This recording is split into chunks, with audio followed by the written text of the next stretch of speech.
ঝাঁপি অনেকগুলো আচার বানায়।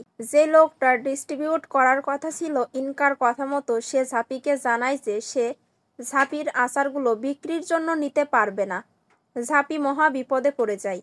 দীপ ঝাঁপিকে বলে, এইভাবে কখনো ব্যবসা হয়? ঝাঁপি বলে, তোমার কাছে যখন আমি সাহায্য চাইতে গিয়েছিলাম তুমি তখন সাহায্য করোনি। আমার সমস্যা তো আমি নিজেই বুঝে নেব। এরপরে দেখা যায় বাড়িতে দুজন কীর্তনের লোক আসে। ঝাঁপি তাদেরকে বলে, তোমরা যদি আমার আচার বিক্রি করে দিতে পারো তাহলে তোমাদেরকে আমি বোতল প্রতি 10 টাকা করে দেব। কীর্তনের লোকেরা আচার বিক্রি করতে রাজি হয়।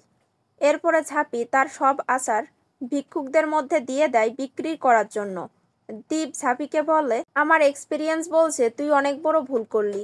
এই লোকগুলো কখনোই তোর আচার বিক্রি করে নিয়ে এসে টাকা দেবে না। এরপরে দেখা যায় দীপের ধারণা ভুল করে সব ভিক্ষুক আচার বিক্রি করে টাকা নিয়ে ঝাঁপির কাছে আসে।